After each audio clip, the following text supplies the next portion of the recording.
लेकिन मैंने बार बार अपने साथियों को कहा है, और ये कोई नई बात नहीं है, इंसान जो भी सोचे, जब तक अल्लाह ताला को वो बात मंजूर नहीं है तब तक वो बिल्कुल हो ही नहीं पाएगा। कहां हम असेंबली इलेक्शन की बात कर रहे थे और कहां हम आज अपने तशक्कुस, अपने पहचान, अपने वतन, अपनी जमीन को बचाने की लड़ाई में लगे। जब भट्ट साहब से बात हुई तब हम सब सियासी पार्टियां अपने अलग अलग रास्तों पर चल रहे थे। कहां पीडीपी अलग, कहां एनसी अलग, कहां सीपीएम अलग, कहां पे हमारे कांग्रेस अलग, वो तो शायद आज भी अलग है, लेकिन दूसरी बात, हमारे पीपल्स कॉन्फ्रेंस अलग,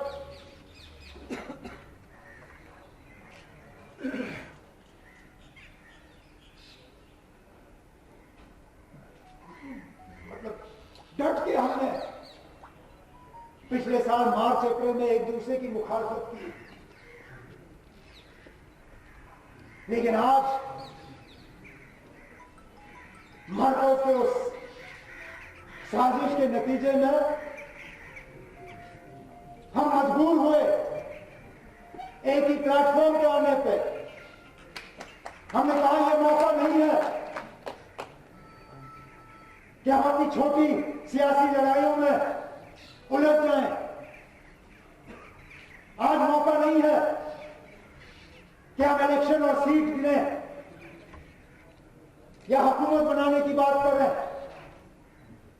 आज अगर लोग हमारे तरफ देख रहे हैं तो उनके नजरिए में सिर्फ एक ही चीज है कि क्या ये सियासी लीडर, क्या ये पार्टियां एक साथ आके हमारी तशक्कुस, हमारी पहचान, हमारी जमीन को बचा पाएंगे या नहीं। तो आज मैं बड़गाम की 5 सीटें नहीं गिन रहा हूं, मैं श्रीनगर के 8 या गांधरबल के 2 या अनंतनाग की सीटें या बारामूला की सीटें या जम्मू की सीटें नहीं गिन रहा हूं। ये लड़ाई इख्तिदार की लड़ाई नहीं है,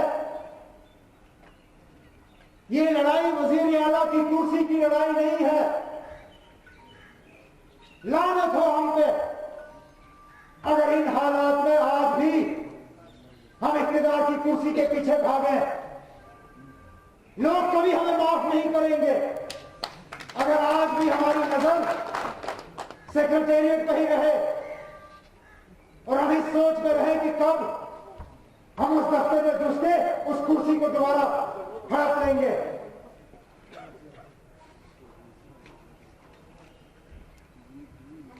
हमारी लड़ाई अपने आप को बचाने के लिए है। हमारी तशक्कुस, हमारी पहचान, हमारी शनाख्त, हमारा आने वाला कल, ये लड़ाई उसके लिए है।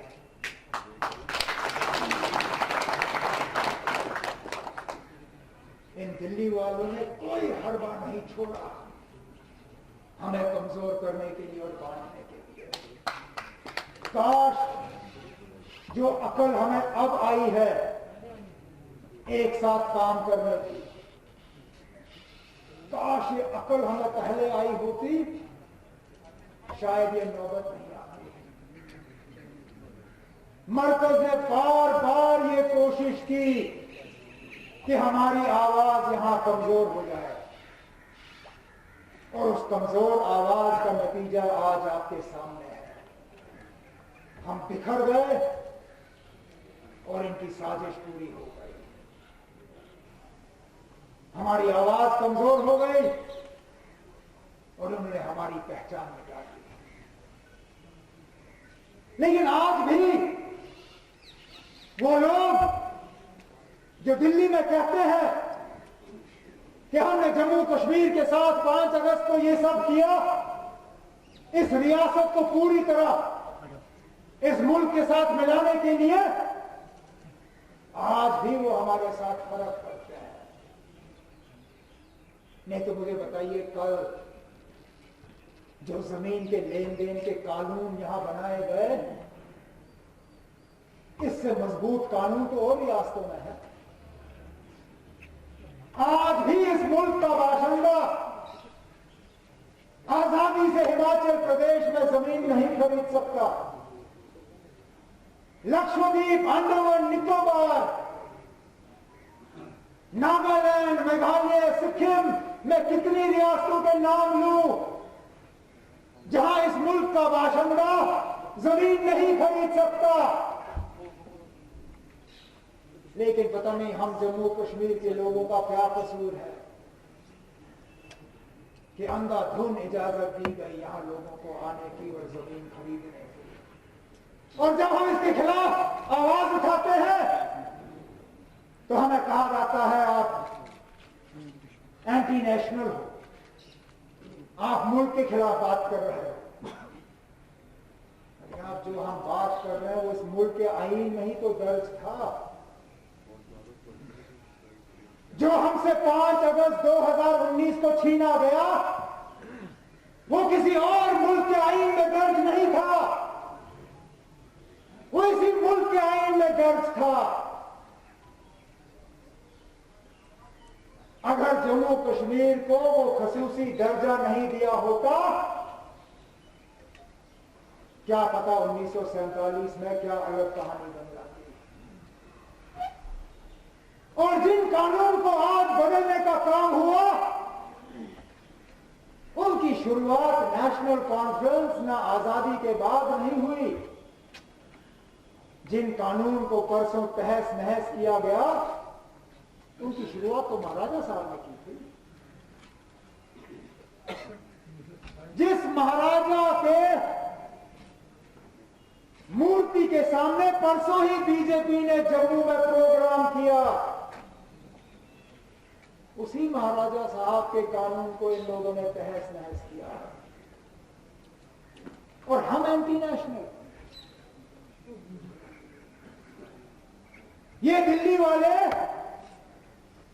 जब नागालैंड वालों से बात करते हैं,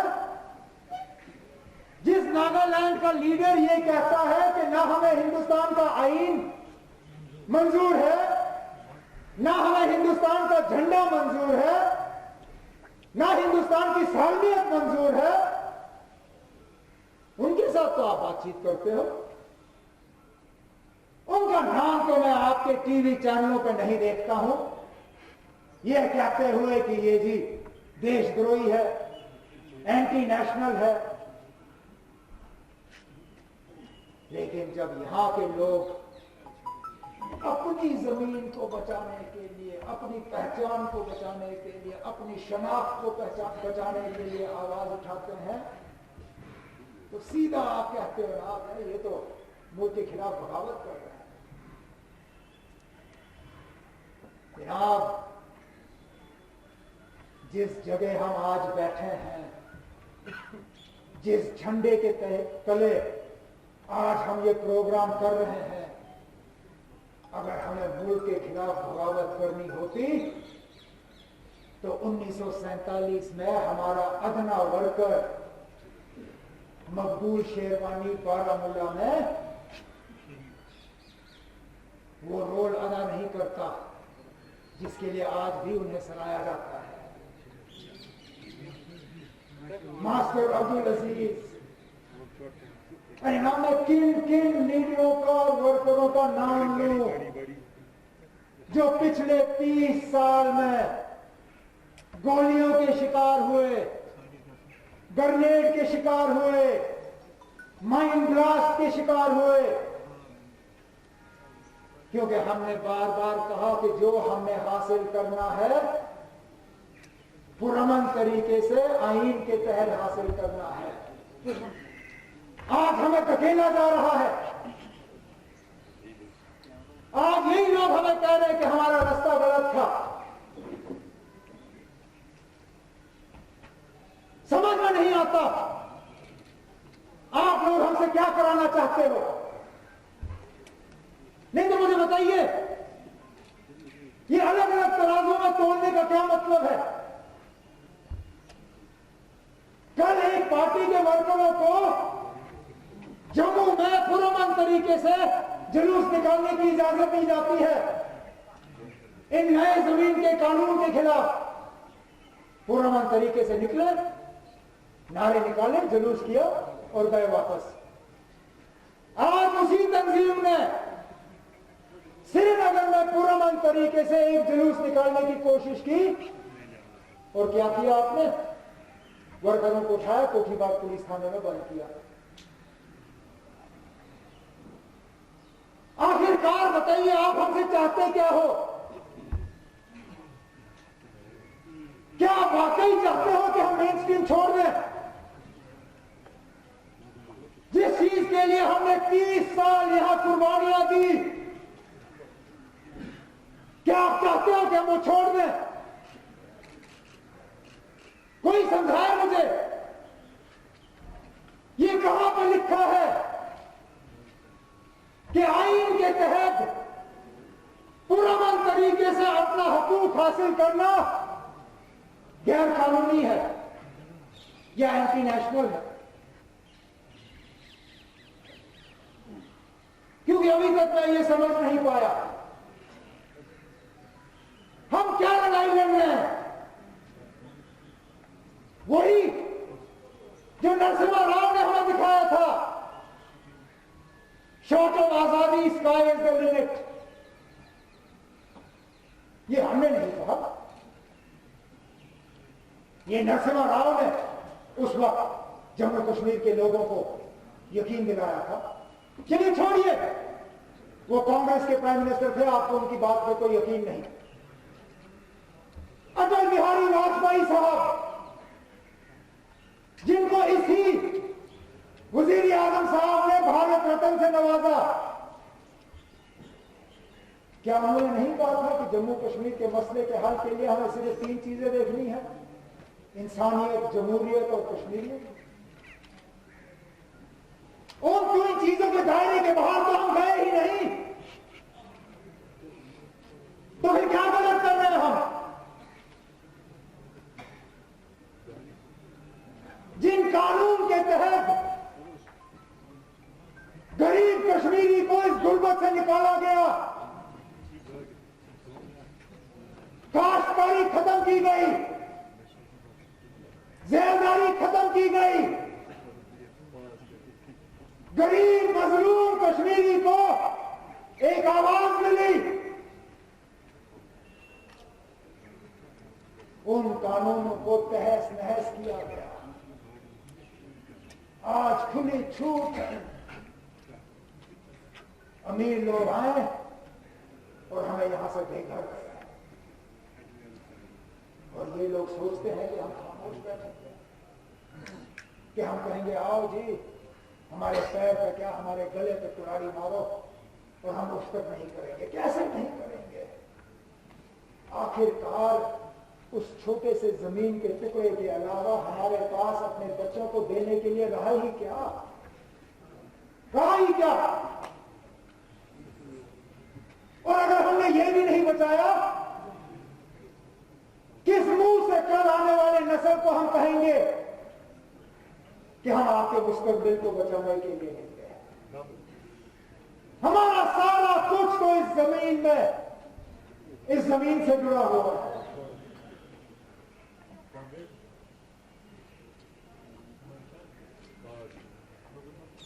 लैंड टू टिलर नहीं तो हमें जिंदा रखा।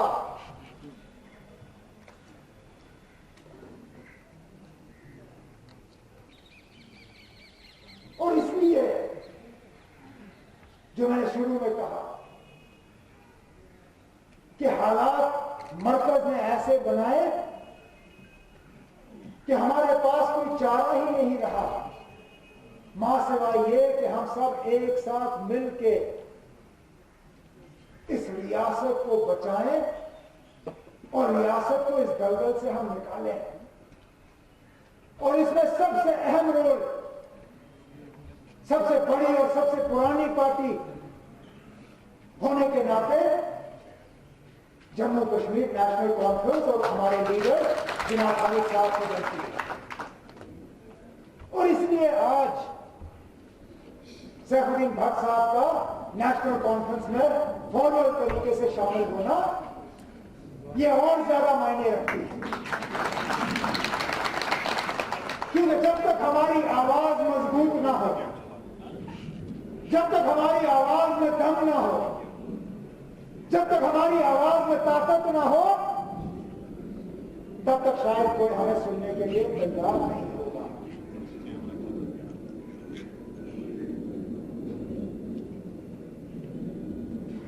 ये लड़ाई जो हम लड़ रहे हैं, ये एक दिन, एक हफ्ते, एक महीने की लड़ाई नहीं है।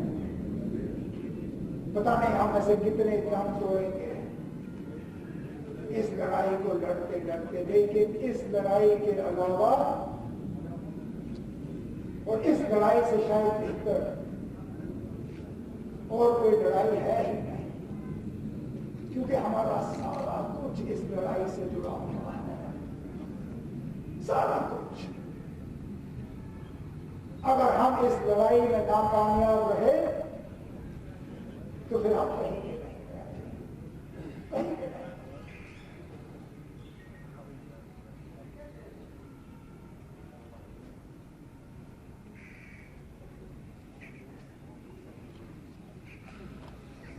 आगे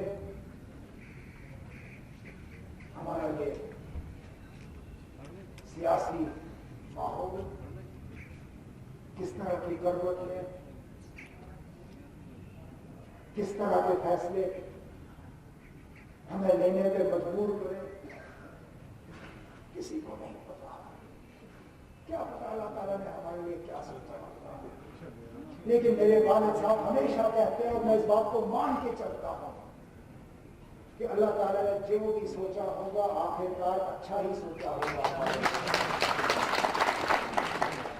और कोई भी अच्छी चीज आसानी से हासिल नहीं होती। अच्छे चीजों को हासिल करने के लिए मुश्किल रास्ता इख्तियार करना ये हमारी मजबूरी और हमें करना पड़ता है, और हम करेंगे, क्योंकि ये लड़ाई हम हारने के लिए तैयार नहीं है। अल्लाह करे कि बरसात के आने से हमारी आवाज में और ज्यादा ताकत है। जहां थोड़ी बहुत हमारी कमजोरी रही है, उस कमजोरी को एक ताकत में ये तब्दील करें। मैं इन्हें यकीन दिलाता हूं कि मिलके हम आपके साथ काम करेंगे, मिलके हम इस वतन को ऊपर उठाएंगे और इन आंसुओं को पोंछ के इंशाल्लाह एक ना एक दिन यहाँ के लोगों के चेहरों पर हम मुस्कुराहट लाएंगे। अल्लाह हमें वो तौफीक दे कि हम अपनी जिंदगी में ही वो दिन देख पाए।